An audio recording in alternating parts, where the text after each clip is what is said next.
सहकारिता और आदान प्रदान एक ब्रह्मांड व्यापी सत्य। सृष्टि चक्र में सर्वत्र अन्योन्याश्रय का सिद्धांत काम कर रहा है। Everyone is dependent on each other.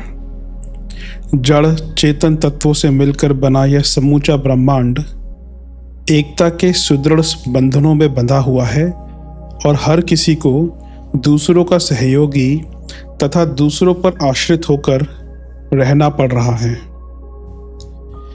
यह पारस्परिक बंधन सृष्टि की शोभा सुंदरता का, उसकी विभिन्न हलचलों का तथा उत्पादन विकास एवं परिवर्तन का उद्गम केंद्र है। पृथ्वी की आकर्षण शक्ति पदार्थ संपदा एवं प्राणी सत्ता को शांतिपूर्वक रहने और विकसित होने का अवसर दे रही है। अंतर्ग्रही आकर्षण शक्ति से खिंचे बंधे रहकर ही ग्रह नक्षत्र अपनी अपनी कक्षाओं और धुरियों पर परिभ्रमण करते हैं। यह तो मोटी जानकारी हुई। वास्तविकता यह है कि ग्रहों के बीच आदान प्रदान का क्रम इतनी तीव्र गति से चल रहा है मानो विनिमय बाजार की धूम मची हो। उत्तरी ध्रुव में रहकर अंतर्ग्रही शक्तियां धरती पर अवतरित होती हैं। जितनी आवश्यक होती है उतनी पृथ्वी द्वारा पचा ली जाती है और अनावश्यक को दक्षिणी ध्रुव द्वारा अंतरिक्ष में फेंक दिया जाता है।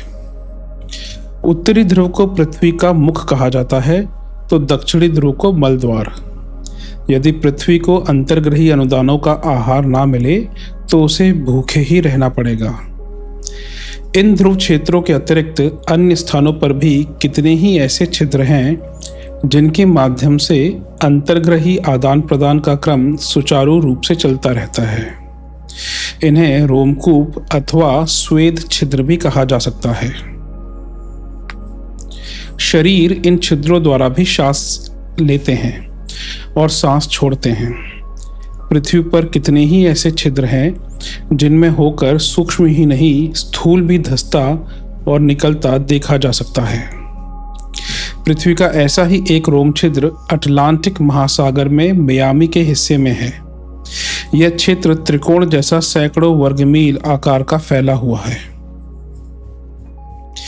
इस समुद्री क्षेत्र में जो भी जलयान, विमान और व्यक्ति पहुंच जाते हैं प्रायः उनमें से कोई वापस नहीं आता।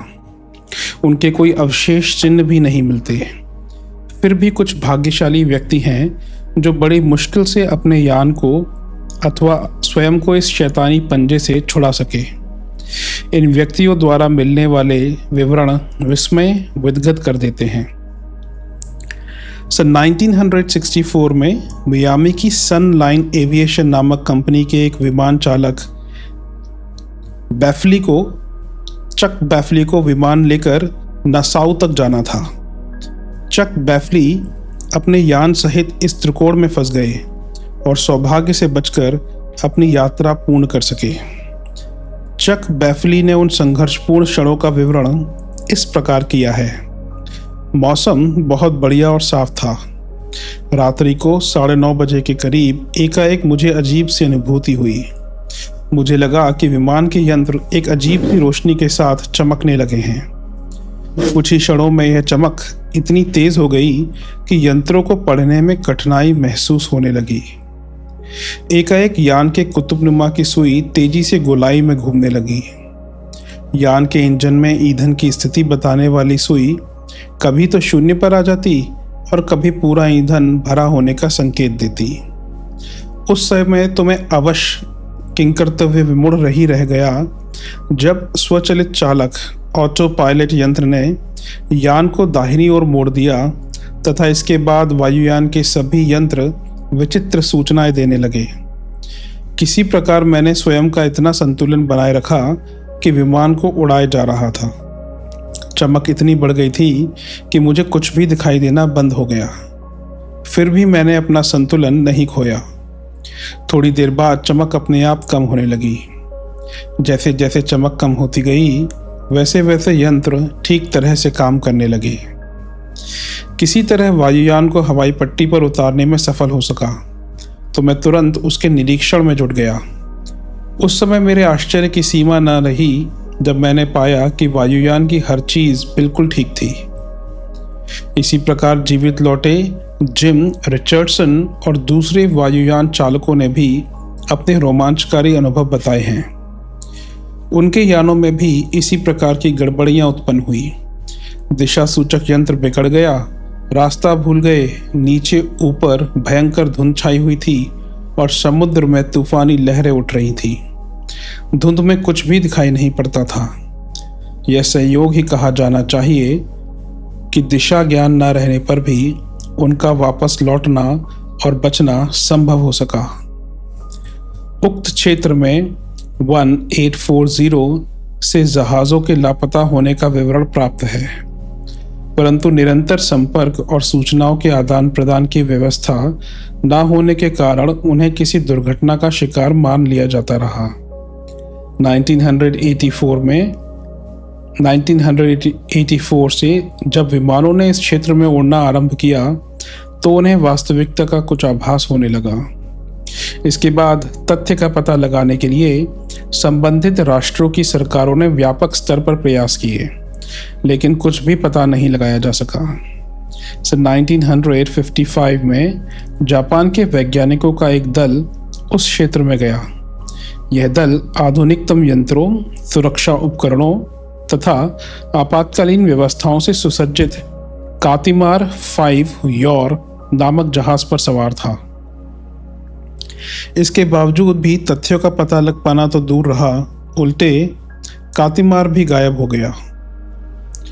बरमूडा क्षेत्र में जहाज़ों के गुम हो जाने का यह क्रम अभी भी जारी है। कुछ शोधकर्ताओं का कहना है कि बरमूडा त्रिकोण पृथ्वी के उन 12 स्थानों में से एक है जो पूरी पृथ्वी पर निश्चित दूरियों में स्थित है। भौगोलिक कारणों से इन स्थानों पर विशेष चुंबकीय लहरें पैदा होती रहती हैं और इसी कारण इन यानों के दिशा सूचक यंत्र और विद्युत उपकरण गड़बड़ा जाते हैं। परंतु कुछ ऐसी भी घटनाएं हुई हैं जिनसे यह व्याख्या अधूरी ही सिद्ध होती है। संभावना बताई जाती है कि उन क्षेत्रों में किसी ग्रह का प्रचंड गुरुत्वाकर्षण वायुयानों को खींचकर ले जाता है अथवा किसी अन्य ग्रह से प्रभावित विद्युत धाराएं विमानों को किसी अन्य ग्रह की ओर धकेल देती हैं। वास्तविक कारण चाहे जो भी हो, पर अंतर्ग्रही आदान प्रदान की व्यवस्था से इनकार नहीं किया जा सकता। विश्व ब्रह्मांड के कण कण में संव्याप्त पारस्परिक निर्भरता या एक दूसरे से प्रभावित होने के नियम को देखते हुए इसी निष्कर्ष पर पहुंचना पड़ता है कि यहाँ अकेला कोई नहीं, एकाकी कोई अस्तित्व नहीं है। जो कुछ है सब सामूहिक है। प्रकृति की इस व्यवस्था में बरमूडा के गुम जलयानों को दुर्घटना ही कहा जाएगा, परंतु अंतर्ग्रही आदान प्रदान से होने वाले लाभों की तुलना में यह क्षति 1 पैसे बराबर भी नहीं है। सृष्टि के इस रहस्य और निर्देश को समझा जा सके तो प्रगति का वह चक्र अग्रगामी रह सकता है जिसके आधार पर सुव्यवस्था बनती और स्थायी रहती है।